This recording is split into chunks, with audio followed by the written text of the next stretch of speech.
Around 15 minutes after this surveillance footage was recorded, XXXTentacion was shot and killed right at the front of this very same motorcycle store.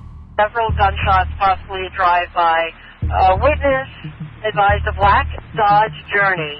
Shot somebody in a black BMW. Located within this mentioned black Dodge Journey were 4 individuals: Michael Boatwright, Trayvon Newsom, Robert Allen, and Dedrick Williams, the last 2 having been seen on the surveillance footage next to XXXTentacion just moments before the tragedy. Why were these 2 shady-looking guys snooping around the motorcycle store in the minutes before his death? What was the motive behind the killing? Did the perpetrators know XXXTentacion personally? After being pronounced dead at 4:51 PM that very same afternoon, investigators would look over the prior 10.5 hours of Jarzy Onfroy's life back to 6 AM that morning, at which point they discovered that his day started normally and that nothing was out of the ordinary. At 6:05 AM, he'd begin the day with a game of League of Legends, before logging off 22 minutes later at 6:27 AM. Now, it's impossible to tell if he'd been playing the game all night, or if he'd simply gotten up early to have a quick match before getting the day started, but either way, beginning his final day with video games didn't exactly seem unusual or indicate any awareness about the fate that was waiting for him that afternoon. However, X did seem to have a sneaking suspicion that he would eventually suffer a premature death. In an Instagram livestream from December 2017, 6 months prior, XXXTentacion discussed both the possibility of death, whilst outlining what he hoped his legacy might become when he did eventually die. If I'm gonna die or ever be a sacrifice, I want to make sure that my life made at least 5 million kids happy, or they found some sort of answers or resolve in my life. In the weeks and months that followed this Instagram livestream, X had both increased his security and vowed to never leave his house alone, which would be discussed by a friend and producer ZX Flow, who stated, "He did not travel alone. He never traveled alone. He knew that he has enemies, obviously. He would not go places alone. I know there were people who were very jealous and envious of him. He came from an area where not a lot of people make it out."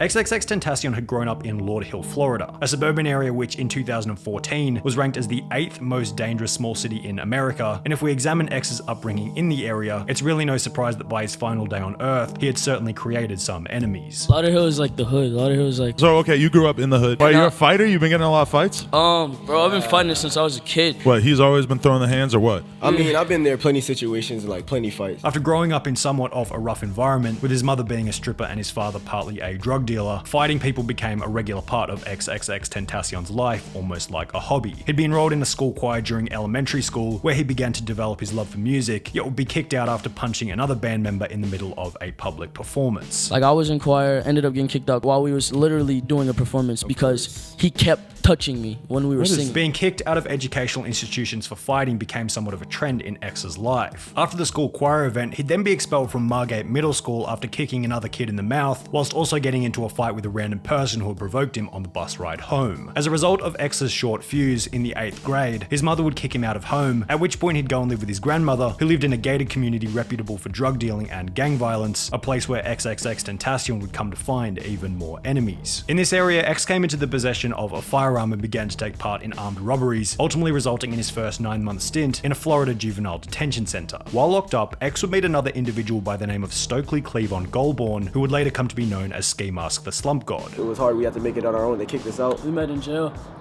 Having come from the same county, X and Ski Mask decided that after leaving prison, they'd meet up to continue their life of crime together. However, after noticing that they both had a mutual interest in freestyle rapping, they would instead leave prison, purchase a Blue Snowball microphone, and enter a substantially safer business: music.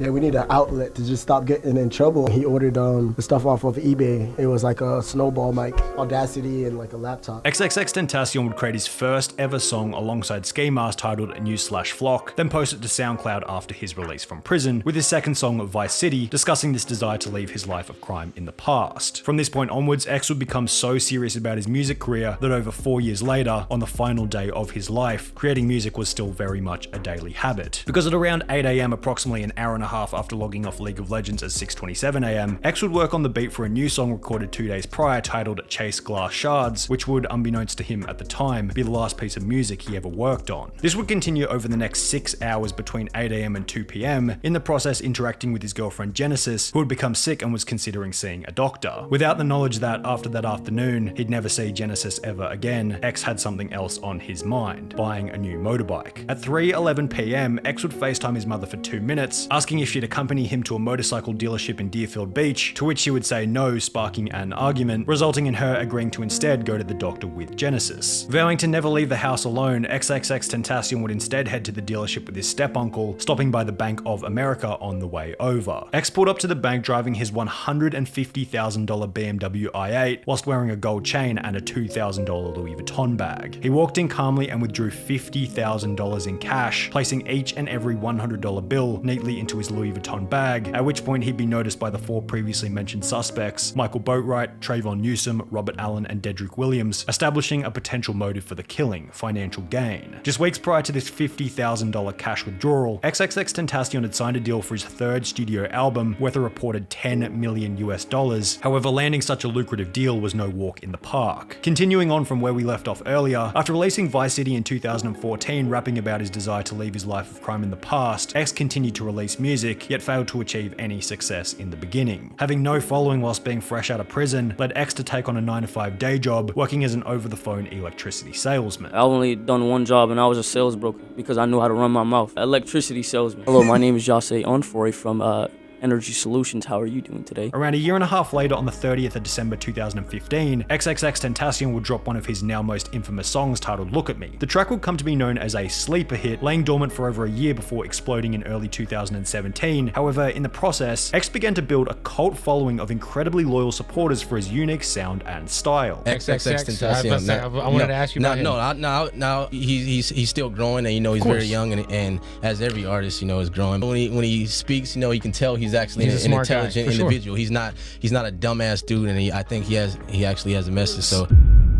by early 2016, around 2 years after beginning his music career, he had achieved 18,500 followers on SoundCloud, yet had become one of the most highly requested rappers to be interviewed on Adam 22's No Jumper podcast. Like, I have a cult fan base. I don't have like a weak ass fan base. Like, You have a crazy ass following on social media and stuff, and like, it's not like necessarily the craziest like numbers, like 10,000 or whatever. Or how many are you on SoundCloud? SoundCloud, I'm at 18.5. Just the number of people who have asked me to interview you is insane. Like, considering that you're like an underground artist, like the number of tweets I had to read about you, man. However, XXXTentacion was unable to stay out of trouble with the law, and only 3 months after the previously shown interview, would be jailed once again for robbery and assault with a deadly weapon. After posting his bail set at $10,000, he'd be released. However, only 3 months after that, he'd be arrested once again after being accused of domestic violence against his girlfriend at the time. The interesting thing about rappers, however, is that criminal charges and prison sentences are often glorified by their fans and seem to do wonders for keeping them relevant. This is exactly what happened to XXXTentacion, as it would ironically be during this 3rd stint in jail that his notoriety and music career would find its way into the mainstream. In January 2017, his song Look At Me, which had been released over 12 months prior, peaked at number 34 on the US Hot 100 Billboard after X had been locked up for 2 months and was doing absolutely nothing to promote it, while many of his other songs began to trend alongside it. His newly found notoriety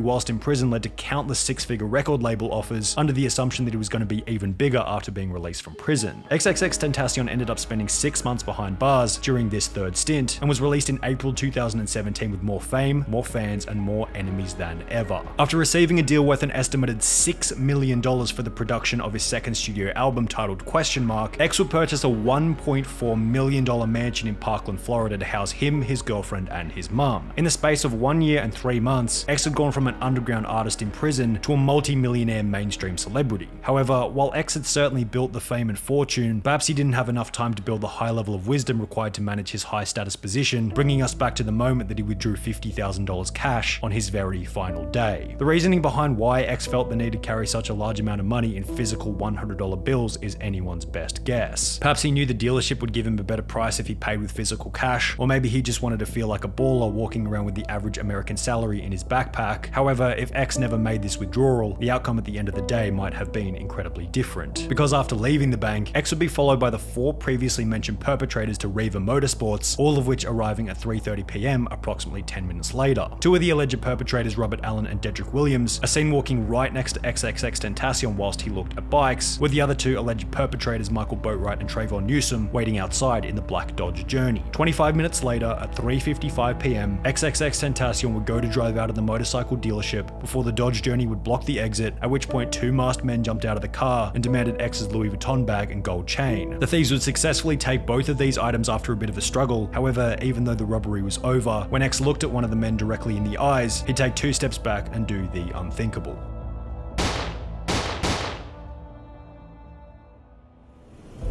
Rutabe, this is something that has really stunned fans of XXXTentacion, a rising star here in South Florida. Fans began to gather here right after learning about the shooting that claimed his life. They just held a moment of silence, but they've been here listening to his music, praying, and lighting candles in his memory.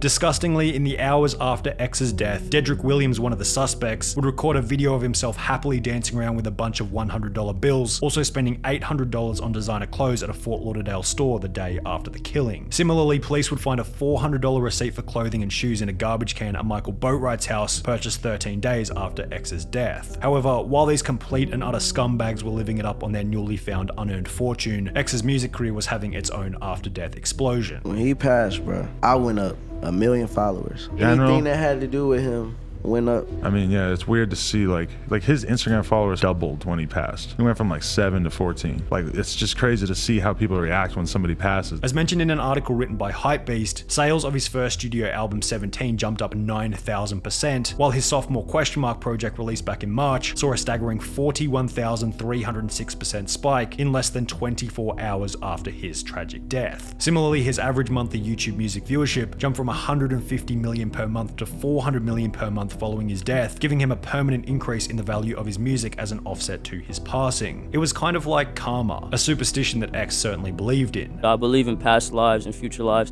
I believe in the karmic cycle. I believe until you align the karmic cycle, nothing else matters. However, by the same token, after X had been to prison twice for armed robbery himself, perhaps his own death during an armed robbery was, as he put it, the karmic cycle realigning itself. However, no matter how poor X's prior decisions might have been, they weren't nearly as stupid as those involved in the killing. With bullet casings at the scene of the crime matching guns owned by the perpetrators, and evidence as obvious as Dedrick Williams purchasing a neoprene mask from the motorcycle store just minutes prior to the robbery, each of the 4 men were arrested one by one in the 2 months that followed the tragic event. The perpetrators would have their fingerprints taken and would each face a pre-examination. However, almost 4 years later, the men are still yet to face trial and have therefore received no charges. However, this hasn't stopped XXXTentacion's father, Dwayne Onfroy, from expressing what he hopes might happen to the perpetrators. Y'all killed that young man, that father, that son, that brother without a cause. I say this, no malice in my heart. I'm seeking life without parole for the participants in the robbery and cold-blooded murder of my son, and the man who pulled the trigger, I'm going to seek the death penalty.